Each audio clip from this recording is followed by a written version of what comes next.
grade 3 লেভেলৰ সকলো ধৰণৰ প্ৰশ্ন উত্তৰ আৰু previous question paper grade 3 grade 4 আদি বিভিন্ন ধৰণৰ প্ৰশ্ন উত্তৰ পাবলৈ আমাৰ চেনেলটো লাইক কমেণ্ট এণ্ড ছাবস্ক্ৰাইব কৰি লগতে থাকিব ধন্যবাদ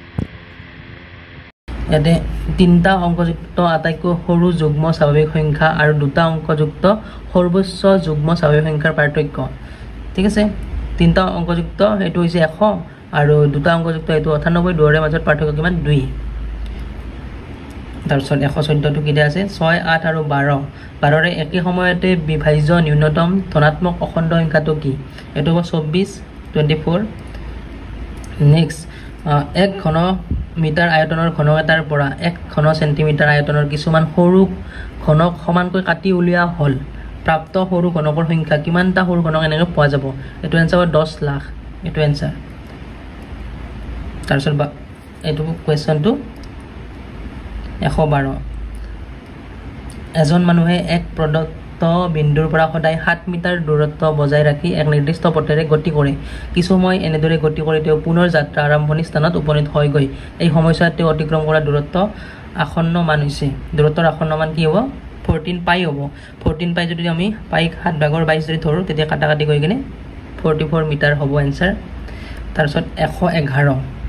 বহুত দীঘল কোৱেশ্চন বিলাক ইয়াতে কৈ নিদিও মানে সময় বহুত লাগি যাব এই কেটাৰ ভিতৰত দিছে যে মধ্যমা কোনটো ইয়াতে মধ্যমাটো হৈছে 2 তাৰপিছত 110 নম্বৰটো হৈছে এটো আপুনি চাব পাৰে 13 মিটাৰ দৈৰ্ঘ্যৰ জখলা এডাল উলম্ব দেৱাল এখনত হেলান দি আছে আৰু ইয়াৰ ওপৰৰ মূৰটো 5 মিটাৰ উচ্চতাত আছে দেৱালখনৰ পাদবিন্দু আৰু জখলাৰ তলৰ মূৰৰ মাজত আনুভূমিক দূৰত্ব হৈছে এটোৰ এনসাৰ 12 মিটাৰ মই অংকবিলাক কৰি লৈছো আপোনাক এতিয়া কৰি দিব না যাও বহুত দীঘল হৈ যাব এনসাৰ কেটা কেৱল কৈ আছো আপুনি কোৱেশ্চন বিলাক প্লিজ নিজে মাতি ল'ব তাৰ পিছত গণিতৰ এইটো অংক x c i ৰোমান সংখ্যাত যদি এনেকৈ থাকে আমাৰ সংখ্যাত কি হ'ব 91 হ'ব তাৰ পিছত নেক্সট ইয়াতে সুধিছে যে কোনো এক সংখ্যাৰ বৰ্গমানৰ পৰা সংখ্যাটোৰ 3 গুণ বিয়োগ কৰিলে পুনৰ এই সংখ্যাটোই পোৱা যায় সংখ্যাটো হৈছে কি 4 তাৰ পিছত যদি আজি ৰবিবাৰ হয় 92 দিন পিছত কি হ'ব 92 দিনৰ মূৰৰ দিনটো কি হ'ব সোমবাৰ হ'ব ইয়াতে ফৰ্মুলা আছে ফৰ্মুলা লগালে ওলাই যায় দা maximum area of circle 4 centimetre বাহুৰ বৰ্গক্ষেত্ৰ এটাৰ ভিতৰত ৰাখিব পৰা বৃত্ত এটা সৰ্বোচ্চ ক্ষেত্ৰফল ইয়াতে সুধিছে এটো হ'ব 4 পাই বৰ্গ সেন্টিমিটাৰ তাৰপিছত যদি দশমিক সংখ্যা 34 p5 টো 9 ৰে বিভাজ্য হয় তেন্তে p ৰ মান কিমান এটো হ'ব 6 কৰিছালে গম পাব তাৰপিছত পাঁচটা ক্ৰমিক অযুগ্ম সংখ্যাৰ যোগফল 95 পোৱা গ'ল সংখ্যা কেইটাৰ আটাইতকৈ ডাঙৰ সংখ্যাটো কি এটো হ'ব 23 তাৰপিছত এটো 2 to the power x is equal to 32 then x ৰ মান কিমান 2 2 গুণ 4 4 2 গুণ 8 8 2 গুণ 16 16 2 গুণ 32 মানে 5টা 2 তাৰপিছত next if a plus b is equal to 8 b plus c equal to 20 and a plus c equal to 18 then value ওলাব দিছে a square plus b square এটো 34 answer next 100 100% আৰু 200 200% যোগ কৰিলে কিমান পাম 100 100% কিমান 100 আৰু 200 200% কিমান 400 200 যদি 100% লয় তেতিয়া 200 হল কিন্তু ইয়াতে 200 200% দিছে মানে 400 আৰু ইফালে 100 যোগ কৰি 500 পালো তাৰ পিছত দুটা বৃত্তৰ ব্যাসাৰ্ধৰ অনুপাত 1:3 বৃত্তৰ দুটাৰ ক্ষেত্ৰফলৰ অনুপাত কিমান 1:9 1:9 এনসাৰ তাৰপিছত সৰল সূত্ৰত কোনো মূলধন 12 বছৰৰ মূৰত দুগুণ হ'বলৈ সৰল সূত্ৰৰ হাৰ কিমান হ'ব লাগিব এনসাৰ হ'ব C2 8 and 1/3% তাৰপিছত এটা ভগ্নাংশৰ লবক 4ৰে আৰু হৰক 9ৰে পূৰণ কৰিলে ভগ্নাংশটোৰ প্ৰতিলোম পোৱা যায় ঠিক আছে ভগ্নাংশটো হৈছে এটো এনসাৰ হ'ব 3/2 ইংলিশটো আপুনি যদি অসমীয়া বুজি নাপায় তেতিয়া ইংলিশত আপুনি চাই ল'ব পাৰে কোৱেশ্চনটো ন্যূনতম কি সংখ্যাৰে 1250ক পূৰণ কৰিলে এটা পূৰ্ণ বৰ্গ সংখ্যা পোৱা যায় এনসাৰ হ'ব 2 নেক্সট 96 দুটা সংখ্যা a আৰু b ৰ যোগফলক বৰ্গ কৰাত c পোৱা গ'ল পৰৱৰ্তী ধাপত a ৰ পৰা b বিয়োগ কৰি বৰ্গ কৰাত d পোৱা গ'ল c বিয়োগ d a আৰু b ত প্ৰকাশ কৰিলে প্ৰকাশ ৰাশিটো কি হ'ব এটো এনসাৰ হ'ব 4ab 95 1ৰ পৰা আৰম্ভ কৰা ক্ৰমিক সংখ্যাৰ কোনো এটা পৰিসৰত ইয়াত থকা সকলোৰে যুগ্ম সংখ্যা আঁতৰাই দিয়া হ'ল অৱশিষ্ট সংখ্যাসমূহৰ প্ৰথম 7টা সংখ্যা বিবেচনা কৰা হ'ল এই 7টা সংখ্যাৰ মূল যোগফল কিমান হ'ব 49 হ'ব এনসাৰ কৰি দিব গলে দীঘলৈ যাব এটা সমকোণী ত্ৰিভুজৰ ভূমি আৰু উচ্চতাৰ দৈৰ্ঘ্য সমান তৃতীয়টো বাহুৰ দৈৰ্ঘ্য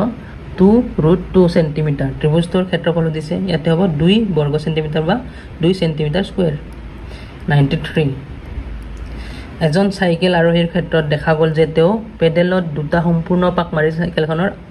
আগৰ চকাটোৱে সম্পূৰ্ণ 3 পাক মাৰি যদি চাইকেলৰ চকাৰ ব্যাসাৰ্ধ 70 সেন্টিমিটাৰ হয় তেন্তে পেডেলৰ 10টা সম্পূৰ্ণ পাকত চাইকেলখনে কিমান পথ মিটাৰত ওলাব দিছে অতিক্ৰম কৰিব আনসাৰ হ'ব 21 পাই 2 to the power 6 3 to the power 5 and 4 to the power 4 আৰু 5 to the power 3 সংখ্যা কেইটাৰ সৰ্বোচ্চ মানৰ সংখ্যাটো কি হ'ব এটো হ'ব 4 to the power 4 নেক্সট পৌনঃপুনিক সংখ্যা এটোৰ সমতুল্য ভগ্নাংশ ওলাব দিছে কি হ'ব 217/99 নেক্সট যদি a অনুপাত b = 3 a is to b = 3 তেন্তে 144a is to 36b ৰ মান কিমান आंसर হ'ব 12 next 10 to the power 7 divided by 10 square এনেকৈ এখিনি চাই ল'ব পাৰে আপুনি आंसर হ'ব 2 আপুনি এখিনি কৰিলে গম পাব 2 পাব নেক্সট 80 আৰু 100 ৰ মাজত অৱস্থিত মৌলিক সংখ্যা কেইটা তিনটা আসলতে 83 89 97 তিনটা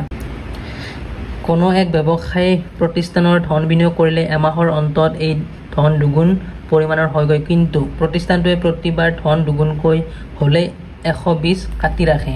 এজন মানুহে এই প্ৰতিষ্ঠানত 105 বিনিয়োগ কৰে আৰু কোনো অধিক বিনিয়োগ নকৰাকৈ ইয়াক 3 মাহলৈ চলাই নিয়ে 3 মাহৰ অন্তত মানুহজনৰ মুঠ আয় কিমান হ'ব এটো ক্যালকুলেট কৰিলে আপুনি পাব 0 নেক্সট দিছে 3√h² ৰ মান কিমান হ'ব এটো आंसर হ'ব 4 এটো সিম্পল হয় তাৰ পিছত দুটা সংখ্যা 2:3 অনুপাতত আছে আৰু হেতৰ গসাগু আৰু লসাগুৰ পূৰণফল 96 দিয়া হৈছে সংখ্যা দুটাৰ যোগফল উলিয়াব দিছে সংখ্যা দুটাৰ যোগফল হ'ব 20 নেক্সট যদি x/3 = y/4 = z/7 then x + y + z/z equal to বা ইয়াৰ মান কিমান आंसर হ'ব 2 নেক্সট ইয়াতে উলাব দিছে সকলোতকৈ সৰু √1/2 √1/4 √1/3 একেটাৰ ভিতৰত 1/4 টো হ'ব आंसर √1/4 আপুনি উলাই চালে গম পাব যদি a b আৰু c ৰ গড় বয়স হয় 22 বছৰ b আৰু c ৰ গড় বয়স হয় 25 বছৰ তেন্তে এতিয়াৰ পৰা 9 বছৰৰ পিছত এৰ বয়স কিমান হ'ব একদম সিম্পল হয় a b c ৰ 22 দিয়া হৈছে মানে 22 3 গুণ 66 এই হিচাপত 66 কিন্তু b আৰু c লৈ গল 25 25 50 লৈ গল বাকি থাকিল 16 ঠিক আছে 16 থাকিল এর হিচাপত এর ভাগত তাৰ পিছত 9 বছৰ যোগ কৰি দিলে হল 16 9 25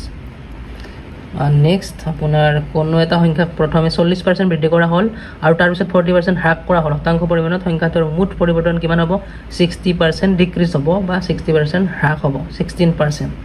ঠিক আছে এনেকুৱা ধৰণৰ প্ৰশ্ন উত্তৰ পাবলৈ আমাৰ চেনেলটো সাবস্ক্ৰাইব কৰি লগতে থাকিব ধন্যবাদ